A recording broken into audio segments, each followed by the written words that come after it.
दोस्तों, क्या आपने कभी सोचा है कि एक जवान लड़की और एक भूत के बीच कभी इश्क हो सकता है? और ये कोई मामूली इश्क नहीं था। एक ऐसी प्यासी लड़की जिसके बिस्तर पर हर रात एक अनजान साया आता है और उसकी नीचे की तितली की ऐसी ठुकाई करता है कि वो लड़की होश खो बैठती है।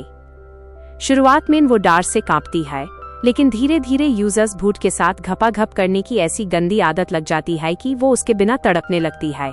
पर फिर एक दिन एक ऐसी भयानक गलती होती है जिसके बाद वो भूत उस हमेशा के लिए छोड़ देता है। आखिर क्या है इस अनोखी और गर्म कहानी का राज? जानने के लिए वीडियो को एंड तक देखिए, क्योंकि ये कहानी आपके पसीने छुड़ा देगी। कहानी की शुरुआत होती है चार्ली नाम के एक आदमी से। चार्ली बिल्कुल अकेला रहता था, पर एक दिन किस्मत ने ऐसी करवात ली कि ऑफिस निकलते वक्त उसके सीने में उठा दर्द उसकी जान ले लेता है। उसका फ्लैट खाली हो चुका था, पर शायद चार्ली की रूह अब भी वहीं थी। फ्लैट एंट्री होती है हमारी मेन कैरेक्टर ग्लोरिया की। ग्लोरिया एक बुक स्टोर में काम करती थी और अपने पुराने अपार्टमेंट से बहुत परेशान थी। परेशानी की वजह भूत नहीं, बल्कि ऊपर वाले फ्लोर पर रहने वाला एक कपल था। वो दोनों रात भर इतना शोर शराबा और घपाघप करते थे कि ग्लोरिया की नींद हराम हो चुकी थी। वो शर्म के मारे उन्हें माना भी नहीं कर पाती थी, पर थकान इतनी थी कि वो काम पर हाई सो जाती थी। आखिरकार थक हार कर ग्लोरिया ने फैसला किया कि वो ये घर बेच देगी। पता चलता है कि चार्ली वाला फ्लैट बहुत सस्ते में मिल रहा है, क्योंकि वहाँ किसी की मौत हुई थी। ग्लोरिया को डर तो लग रहा था, पर सुकून की तलाश में वो वहाँ शिफ्ट हो जाती है। घर नया था, पर माहौल कुछ अजीब।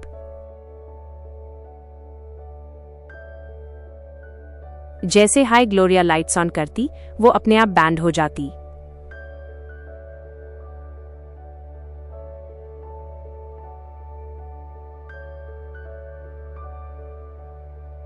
एक रात तो हेड हाई हो गई जब उसने देखा कि टीवी चल रहा है, जबकि उसका प्लग स्विच बोर्ड से बाहर था।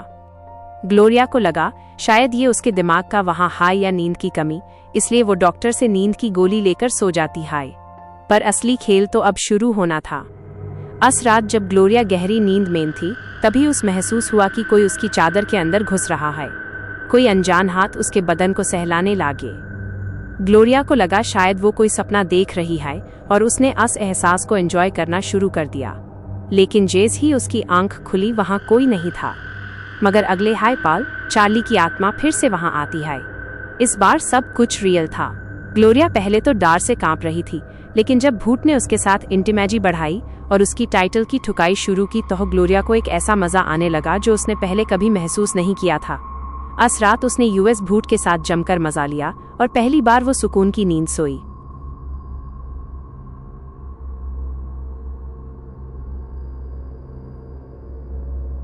अगले दिन जब वो काम पर गई, तो उसके चेहरे का ग्लो देखकर सब हैरान था। उसने अपनी दोस्त को बताया कि वो कितनी खुश है। तभी वहां हैरी नाम का एक हैंडसम लड़का आता है। हैरी ग्लोरिया को पसंद करने लगता है और यूज डेट पर ले जाने के लिए उसका नंबर मांगता है। ग्लोरिया भी उस अपना नंबर दे देती है, पर वो ये नहीं जानती थी कि उसका गोस्ट बॉयफ्रेंड ये सब देख रहा है। फ्लैट ग्लोरिया की जिंदगी पूरी तरह बदल चुकी थी। जहां पहले वो नींद के लिए तरसती थी, अब वो हर रात का इंतजार बेसब्री से करती थी। हैरी से नंबर एक्सचेंज करने के बाद ग्लोरिया घर आती है, पर यूएस रात माहौल थोड़ा ठंडा था। अचानक हवा का एक झोंका आया और ग्लोरिया के कपड़े धीरे धीरे उतरने लगे। यूज पता था कि चार्ली ए चुका है। बिना देर किए चार्ली ने यूज किचन के स्लैब पर ही पकड़ लिया और उसकी नीचे की तितली की ठुकाई शुरू कर दी। ग्लोरिया को इतना मजा ए रहा था कि वो अपनी सिसकारियां रोक नहीं पा रही थी। उसके मकान मालिक ने बाहर से आवाज भी दी, पर ग्लोरिया ने बहाना बना दिया कि वो बिल्कुल ठीक है। उस रात चार्ली ने उस इतना सेटिस्फाई किया कि ग्लोरिया को लगने लगा कि उस किसी इंसान की जरूरत ही नहीं है। लेकिन अगले दिन हैरी का फोन आता है और वो ग्लोरिया को डेट पर ले जाता है। दोनों काफी बातें करते हैं और ग्लोरिया को हैरी का साथ अच्छा लगने लगता है। डेट के बाद जब ग्लोरिया यूज अपने घर लेकर आती है, तो दोनों डांस करने लगते हैं। बातों बातों में बात जाती है और हैरी धीरे से ग्लोरिया को किस करने के लिए झुकता है। बस यही चार्ली का गुस्सा फूट पड़ा। अचानक कमरे में लगा एक बड़ा सा शीशा चकनाचूर हो गया। हैरी बुरी तरह डर गया। उस लगा कोई हवा का झोंका था, पर ग्लोरिया समझ गई थी कि उसका भूत बॉयफ्रेंड जेलसी के मारे पागल हो रहा है। ग्लोरिया ने जल्दी से हैरी को वहां से भेज दिया और कमरे में अकेले चार्ली को पुकारने लगी। पर चार्ली इतना नाराज था कि वो उस रात नहीं आया। ग्लोरिया पूरी रात तड़पती रही। उसने पूरे घर में चार्ली को ढूंढा पर चार्ली गायब था। अगले दिन ग्लोरिया काफी परेशान हो गई और वो एक तांत्रिक मीडियम के पास पहुंची। उसने तांत्रिक को साफ साफ बताया कि वो एक भूत के साथ घपाघप करती है और अब उसके बिना नहीं रह सकती। तांत्रिक ने उस बताया कि भूत को वापस बुलाने के लिए वही माहौल बनाना होगा जो उसकी पहली मुलाकात में था। ग्लोरिया ने बिल्कुल वैसा ही किया। उसने घर को सजाया, वही खुशबू लगाई और बेड पर लेटकर चार्ली का इंतजार करने लगी। दूसरी तरफ तांत्रिक ने मंत्र पढ़ना शुरू किए। थोड़ी देर बाद कमरे का टेम्परेचर गिरने लगा और ग्लोरिया को वही पुराना एहसास हुआ। चार्ली वापस ए चुका था। उसने आठ ही ग्लोरिया को बेड पर दबोचा और उसकी तितली की ऐसी ठुकाई की जैसी पहले कभी नहीं हुई थी। ग्लोरिया को लग रहा था कि अब सब कुछ हमेशा के लिए ठीक हो गया है, लेकिन किस्मत को कुछ और ही मंजूर था। एक रात जब ग्लोरिया सोकर उठी तो यूज मिरर पर चार्ली का एक मैसेज दिखा। चार्ली ने लिखा था कि अब उसके जाने का वक्त ए गया है। वो हमेशा के लिए इस दुनिया को छोड़कर जा रहा है। ये पढ़ते ही ग्लोरिया के पैरों टेल जमीन निकल गई। यूज चार्ली की ऐसी आदत हो गई थी कि अब वो किसी भी इंसान को अपना नहीं पा रही थी। वो इतनी टूट गई कि नींद की गोलियां खाने लगी। उस लगने लगा कि अगर वो मर जाएगी तो शायद चार्ली से हमेशा के लिए मिल पाएगी। वो स्वर्ग आफ्टर लाइफ में पहुंच चुकी थी। वहां थोड़ी डोर यूज एक साया दिखा। जैसे जैसे वो करीब गई उसकी धड़कन तेज होने लगी। वो और कोई नहीं, चार्ली था। ग्लोरिया की खुशी का ठिकाना नहीं रहा। वो दौड़कर चार्ली को गेल लगाना चाहती थी, उस बताना चाहती थी कि वो उसके बिना कितनी तड़पी है, उसने उसकी तितली की ठुकाई और अन रातों को कितना याद किया है।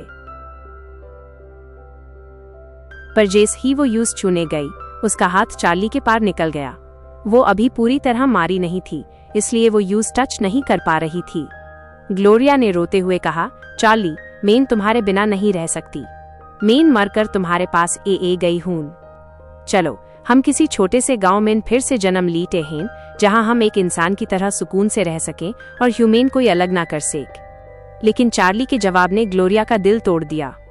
चार्ली ने ठंडे दिमाग से कहा, नहीं ग्लोरिया, मैं अपनी पिछली जिंदगी में गरीबी देखकर थाक चुका हूँ। मैं नहीं चाहता कि मैं फिर से वही गरीब जिंदगी जीऊं। इस बार मैं फैसला किया है कि मैं एक बहुत अमीर परिवार में जन्म लूंगा, जहां मेरे पास हर सुख सुविधा हो। ये कहकर चार्ली वहां से नए जन्म की तरफ भाग गया और ग्लोरिया को वहां अकेला छोड़ दिया। उसी पाल ग्लोरिया का शरीर झटके लीन लगा। असली दुनिया में ग्लोरिया के जिस्म ने अन दवाइयों को बर्दाश्त नहीं किया और उस जोर की उल्टी वॉमिट हुई। सारी जहरीली गोलियां बाहर निकल गईं। ग्लोरिया मारते मरते बची थी, पर उसकी रूह अब बदल चुकी थी। यूज समझ ए गया था कि जिस भूत के लिए वो अपनी जान दे रही थी, वो तो अपने बारे में सोच रहा था। ग्लोरिया ने एक बड़ा फैसला लिया।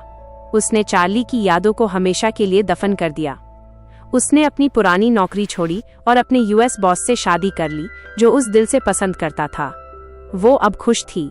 उसने अपना खुद का एक बड़ा सा बुक स्टोर खोल लिया और अपनी पुरानी दोस्त सैंड्रा के साथ मिलकर अपनी नई जिंदगी को एंजॉय करने लगी। एक दिन ग्लोरिया और उसका पति मार्केट से जा रहे होते हैं, तभी उन्हें वही पुराना फोटोग्राफर मिलता है जो कपल्स की फोटो खींचता था। ग्लोरिया को याद आता है कि उस भी एक दिन ऐसी ही फोटो खिंचवानी थी। तभी एक कार उनके पास रुकती है और उसमें से एक छोटा बच्चा बाहर निकालकर ग्लोरिया को हाई करता है। ग्लोरिया को महसूस होता है कि शायद ये बच्चा वही हैरी है या शायद चार्ली का नया रूप, पर अब ग्लोरिया को फर्क नहीं पड़ता था। वो अपने पति की तरफ देखती है और कहती है, ह्यूमन भी अब एक बचा कर लेना चाहिए। फोटोग्राफर उनकी एक खूबसूरत फोटो खींचा है और दोस्तों यहाँ एक बड़ा ट्विस्ट निकल कर आता है। वो फोटोग्राफर कोई आम इंसान नहीं था, बल्कि वो स्वर्ग का एक फरिश्ता था जो अन कपल्स की फोटो लेता था जो बचा चाहते थे, और उनकी ये ख्वाहिश स्वर्ग में पहुंचता था। इस तरह ग्लोरिया की वो डर और भूत से भरी जिंदगी एक खूबसूरत मोड़ पर खत्म होती है। उसने सीखा कि मौत किसी समस्या का हाल नहीं है, बल्कि जिंदगी को नए सिरे से जीना ही असली जीत है। तो दोस्तों, कैसी लगी आपको ग्लोरिया और उसके घोस्ट लवर की ये अजीब दास्तान? क्या चार्ली ने अमीर बनने के लिए ग्लोरिया को छोड़कर सही किया, या ग्लोरिया को उसके लिए जान नहीं देनी चाहिए थी? कमेंट में अपनी राय जरूर दें और ऐसी हाई दिलचस्प मूवी एक्सप्लेनेशंस के लिए चैनल को सब्सक्राइब करें।